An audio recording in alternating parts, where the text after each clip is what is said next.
Shalom semuanya. Hari ini di Matius pasal 5 ayat 21 kita baca. Kamu telah mendengar yang difirmankan kepada nenek moyang kita, jangan membunuh, siapa yang membunuh harus dihukum. Tetapi aku berkata kepadamu, setiap orang yang marah terhadap saudaranya harus dihukum. Siapa yang berkata kepada saudaranya kafir harus dihadapkan ke mahkamah agama, dan siapa yang berkata jahil harus diserahkan di dalam neraka yang bernyala-nyala. Ayat 27, kamu telah mendengar firman jangan berzina. Tetapi aku berkata kepadamu, setiap orang yang memandang perempuan serta menginginkannya sudah berzina dengan dia di dalam hatinya. Kalau kita baca firman Tuhan, katanya kalau kita sudah marah kepada orang yang lain, sudah membunuh, dan katanya telah terdengar jangan berzina, tetapi sudah orang yang mengingini memandang perempuan sudah berzina. Kalau gitu banyak orang membaca ini kiranya, saya tidak boleh membenci orang yang lain atau tidak boleh mengingini. Tetapi maksudnya firman Tuhan Yesus tidak begitu.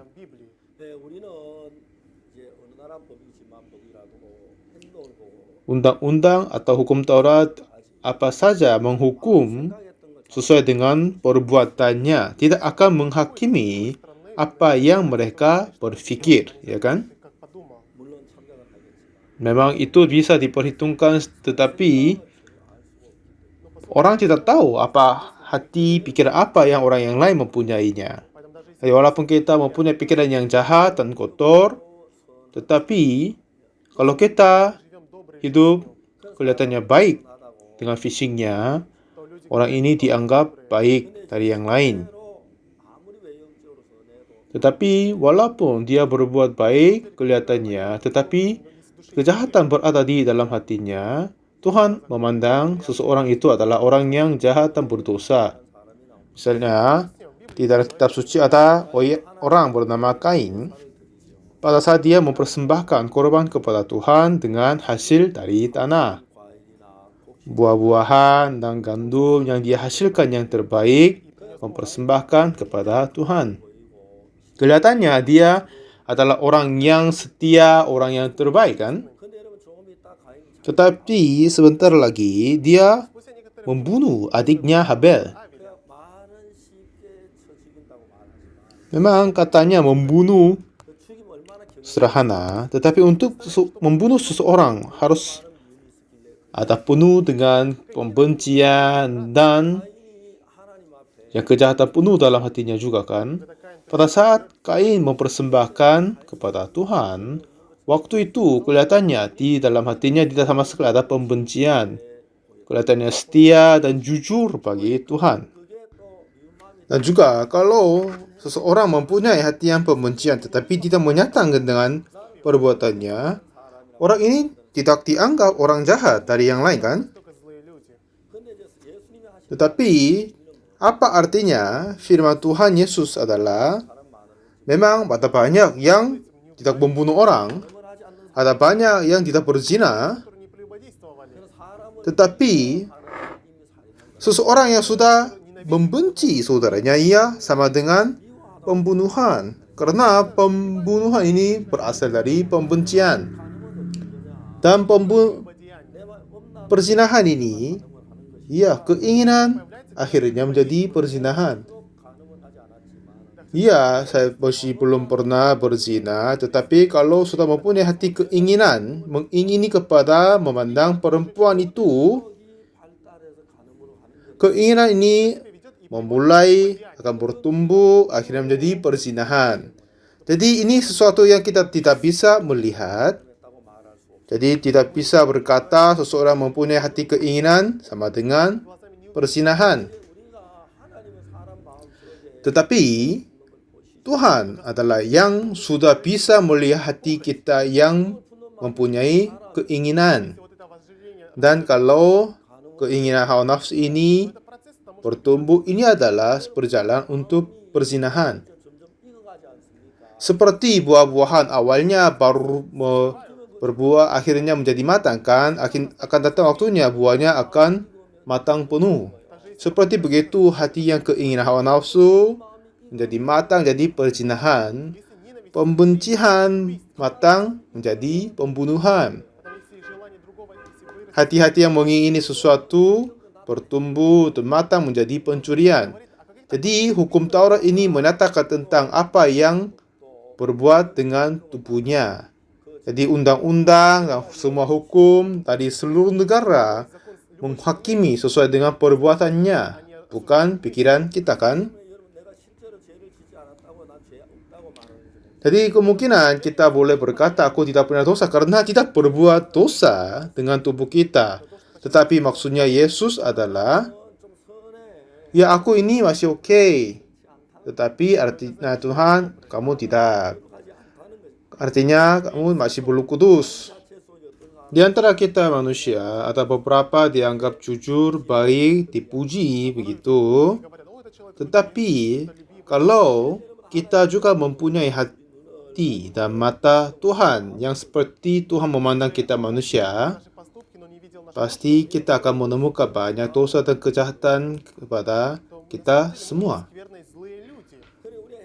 Kalau standar dengan melihat perbuatan saja, akan ada orang yang baik dengan sesuai dengan standar memperhitungkan perbuatan, ada orang yang dianggap benar, baik, jujur. Kalau standarnya perbuatan saja, mungkin ada banyak yang tidak berzina. Dengan standar melihat perbuatan saja, ada banyak yang tidak membunuh. Tetapi pada saat pembunuhan ini bertumbuh di dalam hatinya dan perzinahan berjalan di dalam hatinya,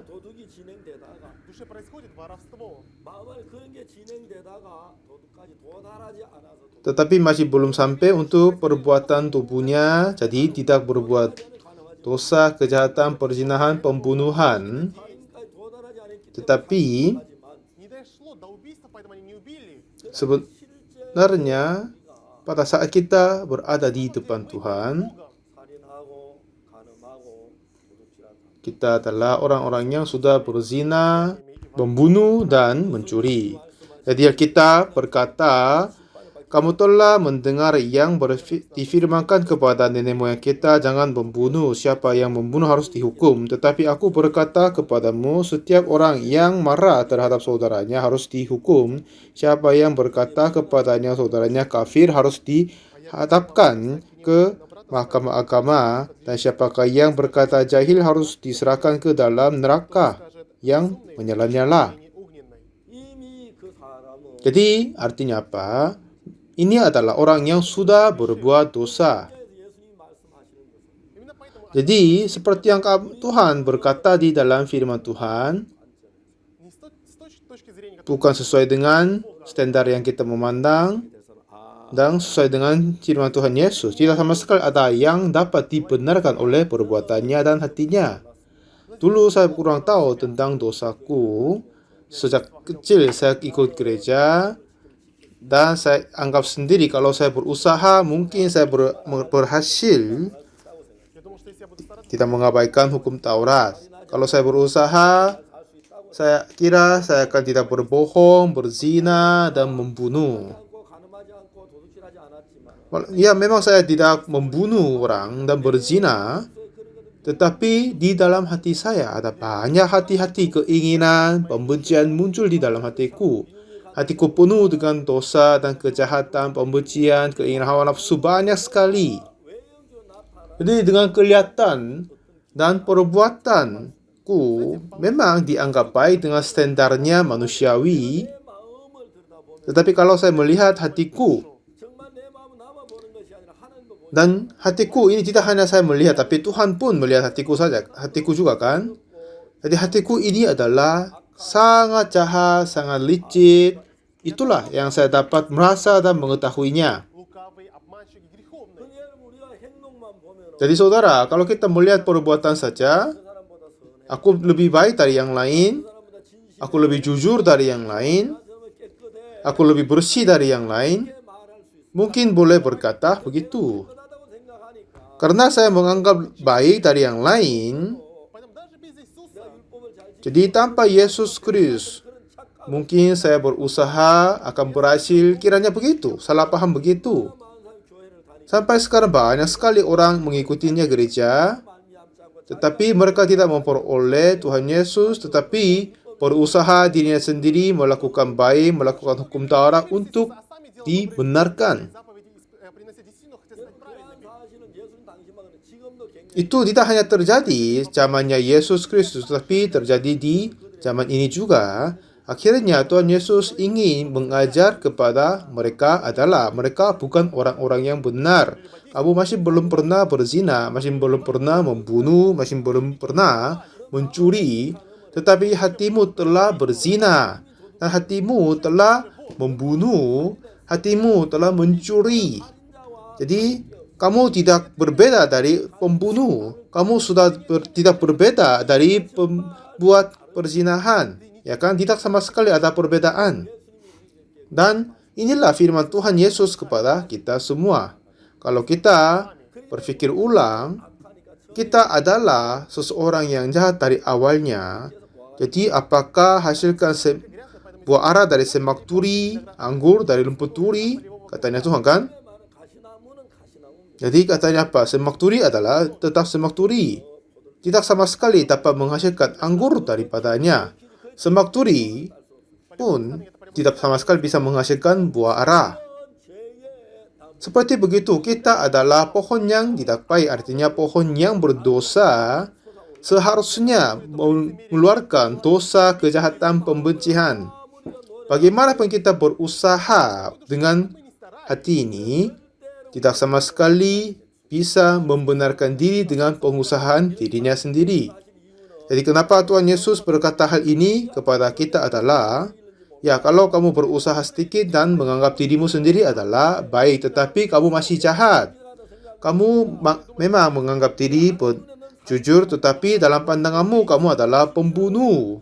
Kamu kira kami adalah orang-orang yang baik, tapi Tuhan berkata kamu adalah pembunuh, pembuat kejahatan dan perzinahan. Dengan perbuatanmu tidak akan berhasil, dengan pengusahamu tidak akan berhasil.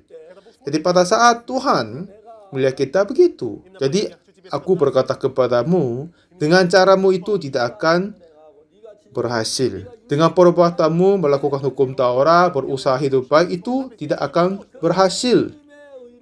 Harus menerima kebenaran Yesus Kristus. Harus menerima kekudusan dari Yesus Kristus. Harus menerima kesucian dari Yesus Kristus. Harus menyangkal pikiranmu dan harus menerima hati Yesus Kristus. Itulah yang Alkitab berkata kepada kita. Jadi memang kita belum pernah berzina dan membunuh dan mencuri, ya kan? Tetapi Alkitab berkata semuanya pembohong. Dan Petrus dapat menyatakan hal ini baik sekali. Satu ketika, perjamuan terakhir, Tuhan Yesus berkata kepada murid-muridnya, kitab suci berkata dia memukul gembala dan domba-domba akan kabur. Dan murid berkata kepada murid, ya kalian akan menyangkal aku. Tuhan Yesus sudah tahu bahwa malam itu dia akan tertangkap. Lalu Petrus berkata, semuanya akan menyangkal engkau, tapi aku tidak sama sekali menyangkal engkau, Tuhan. Memang Petrus jujur kepada satu dua hal, tetapi dia kiranya itu adalah semua untuk dia. Jadi Petrus tidak sama sekali melihat sisi yang lain daripada pandangan dia sendiri. Lalu Yesus berkata kepadanya, sebelum ayam berkokok 2 kali, kau akan menyangkal aku 3 kali. Petrus berkata, walaupun saya mati bersama dengan engkau, aku tidak akan menyangkal Anda. Katanya, kenapa? Karena Petrus tidak tahu dirinya sendiri, akhirnya dia berkata begitu. Tetapi sungguh Petrus menyangkal Yesus 3 kali sebelum ayam berkokok 2 kali. Setelah dia menyangkal Yesus, apa yang terjadi? Oh, inilah aku. Pasti dia akan sadar itu. Tetapi Petrus masih merasa berat sekali untuk maju kepada Yesus. Setelah Yesus bangkit berdiri, lalu menemui Petrus. Pada saat dia bertemu Yesus Kristus, Petrus harus berkata sesuatu. Ya Tuhan, saya telah menyangka Engkau. Aku berkira kalau saya berusaha tidak akan menyangka Engkau, tetapi akhir-akhirnya aku menemukan bahwa aku ini adalah orang begitu. Tolong ampuni aku. Saya meminta maaf kepadamu Tuhan. Seharusnya Petrus berkata begitu. Tetapi Petrus tidak bisa berkata hal ini. Kenapa? Memang itu benar sekali dia telah menyangkal 3 kali Yesus Kristus, tetapi masih belum percaya dia bahwa dia adalah orang yang menyangkal Yesus. Dia adalah hanya yang berbuat dosa, hanya yang menyangkal Yesus, hanya yang berbuat dosa dan kejahatan. Dia akan membawa bayangan gambar dirinya sendiri dan datang kepada Yesus. Tetapi Petrus berpikir dengan dirinya sendiri, ya saya seharusnya tidak menyangkal Yesus malam itu, tapi aku sudah menyangkalnya. Karena maksudnya apa? Masih belum tahu dia bahwa dia adalah yang akan orang-orang yang tidak akan menjaga diri untuk tidak menyangkal Yesus. Dan dia memandang dirinya sendiri lebih baik daripada pandangan Yesus kepadanya. Jadi di dalam kehidupan rohani saya, apa yang saya sering menemukan adalah pada saat banyak orang memandang saya, sering menemukan seseorang yang berkata baik kepadaku. Ya Pak Pendeta, setelah saya mendengarkan khotbah darimu, dengan anugerah Tuhan saya menerima keselamatan Tuhan. Dan juga ada beberapa diperbarui dalam khotbah saya. Ya, ini hal-hal baik kan? Ya, ada beberapa hal yang saya berbuat baik. Tetapi juga ada beberapa yang saya berbuat masalah di hadapan Tuhan. Tetapi bagaimana kehidupanku dan hatiku adalah, kalau saya berbuat sesuatu yang baik dan dihormati orang yang lain, saya merasa senang. Tetapi kalau saya berbuat masalah, dan kalau gitu, ya tidak merasa enak kan? Tetapi di dalam kehidupan saya, kalau selalu mengadakan hal-hal yang terbaik dan berhasil, saya menilai baik kepadaku dirinya sendiri. Kalau saya berbuat masalah dan berbuat kejahatan, ini menambah banyak. Akhirnya, oh kenapa aku berbuat ini? Akhirnya dapat menurunkan hatiku. Jadi seperti begitu sampai sekarang. Kalau saya tidak sama sekali berbuat masalah, selalu berbuat yang baik, hatiku akan menjadi tinggi, hatiku akan menjadi sombong. Begitu. Tetapi terkadang, misalnya saya berbuat masalah, kadang saya berbuat sesuatu yang malu terhadap saudara-saudara.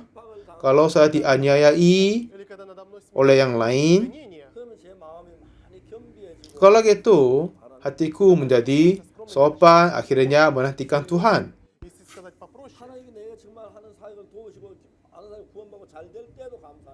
Ya, memang syukur sekali pada saat Tuhan membantu semua pelayan saya.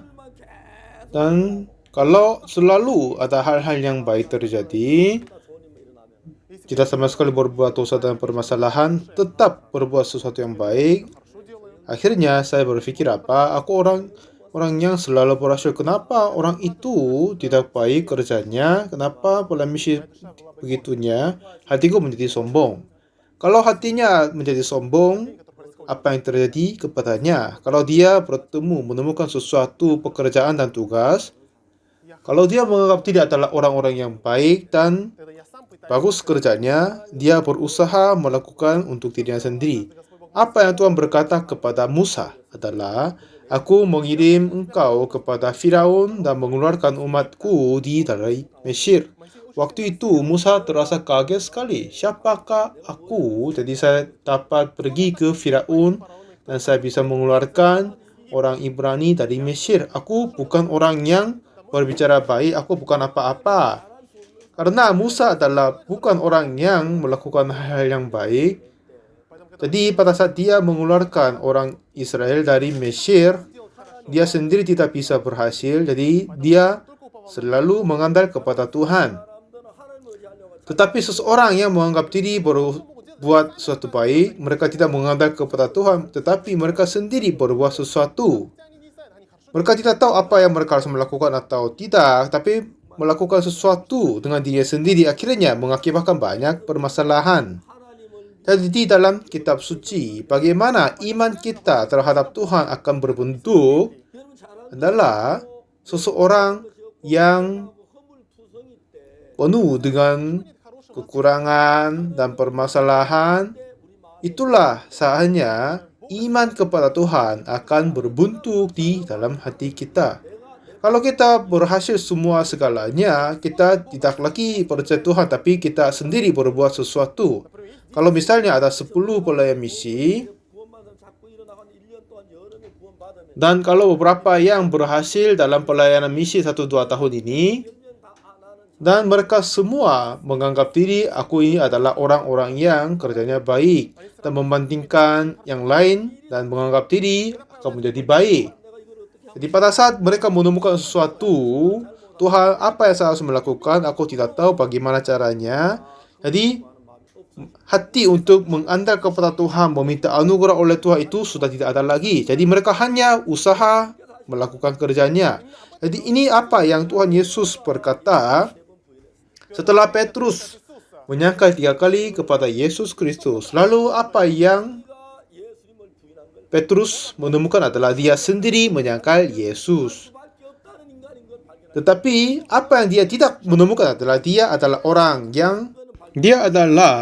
orang yang pasti akan menyangkal Yesus Kristus. Kalau dia mengetahuinya, dia akan berkata kepada Tuhan, Tuhan, inilah aku. Tanpa bantuanmu, pertolonganmu, aku tidak bisa melayanimu dan sebagai rasul.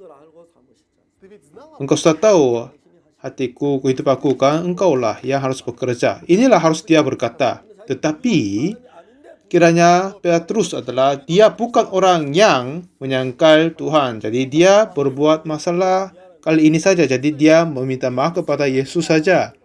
Ya Tuhan, saya sungguh tahu bahwa apa yang bentuk aku sendiri. Aku ini adalah orang yang tidak bisa membantu tetapi berbuat ini. Tetapi Engkau mengangkat aku menjadi rasul. Terima kasih banyak Tuhan. Bagaimana? Apa yang harus kuperbuat? Bukan aku tetapi Engkau yang harus kerja melalui aku. Inilah yang Petrus harus berkata. Tetapi Petrus tidak. Dia sudah tahu dia pernah menyangkal Yesus. Tetapi dia tidak tahu apa dia sendiri adalah orang yang tidak bisa membantu, tetapi akan pasti menyangkal Yesus. Dan kiranya dia ini salah permasalahan dia berbuat situ saja. Dengan ini apa yang saya harus berkata kepada Yesus? Bagaimana saya meminta maaf kepada Yesus? Tidak ada apa-apa. Ya kan? Jadi saya tidak akan lanjut pelayan misi. Aku bukan muridnya. Aku harus balik kepada danau untuk menjadi nelayan kembali. Aku akan tangkap ikan lagi. Jadi dia pulang kampungnya. Jadi pagi-pagi suatu hari Yesus datang kepada Petrus dan katanya, kasih di sebelah kanan perahumu dan tangkap banyak ikan. Dan waktu itu Yesus berkata kepada Petrus bahwa, Petrus anak Simon, apakah engkau mengasihi aku? Katanya, iya Tuhan, engkau tahu bahwa aku mengasihi engkau. Gembalakanlah domba-dombaku, gembalakanlah domba-dombaku. Nah, seperti begitu, Tuhan Yesus mengizinkan, memberi kesempatan kepada Petrus menghancurkan hati yang terblokir dengan dia sama Petrus. Dan Tuhan mengotok hati Yesus dengan pertanyaan, apakah engkau mengasihi aku? Dan Petrus berkata, engkau tahu bahwa aku mengasihi engkau. Katanya, gembalakanlah domba-dombaku. Ya, Petrus, kiranya Yesus Kristus, bahwa Tuhan sudah tahu aku ini ada kekurangan yang jahat, tetapi gembalakan domba-dombaku. Ya, ini hal yang bagus dan syukur sekali. Jadi mulai saat itu Petrus tidak lagi memperoleh kepercayaan dan kekuatan diri, tetapi mengandalkan kepada Yesus Kristus. Memang saat ini kita masih belum berzina, membunuh, mencuri, jadi banyak orang menganggap diri adalah baik dan benar. Tetapi mari coba kita melihat hati Yesus Kristus. Apakah kau belum pernah mempunyai keinginan memandang perempuan, mempunyai keinginan hawa nafsu, tidak sama sekali membenci saudaranya? Sudah pernah kan? Artinya kamu sudah membunuh, sudah sama dengan berzina dan mencuri. Jadi tidak boleh mengandal dirimu sendiri dan mengandal kepadaku dan melayani dengannya. Jangan percaya kepada dirimu sendiri. Dan untuk saya, memperoleh saya dan melayani Tuhan. Ini bagaimana Tuhan menuntun kepada kita.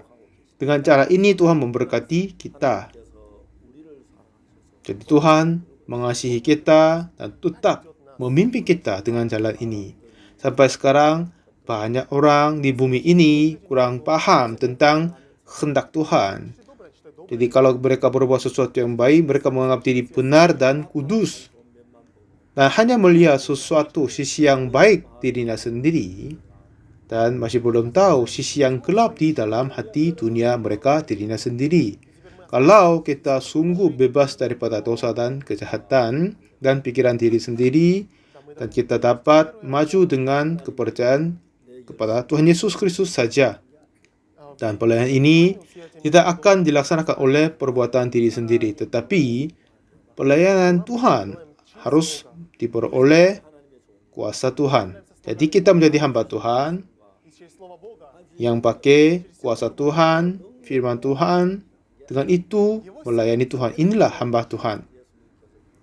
Jadi inilah firman Tuhan Yesus memberikan kepada kita. Kita ketemu sesi berikutnya. Terima kasih banyak.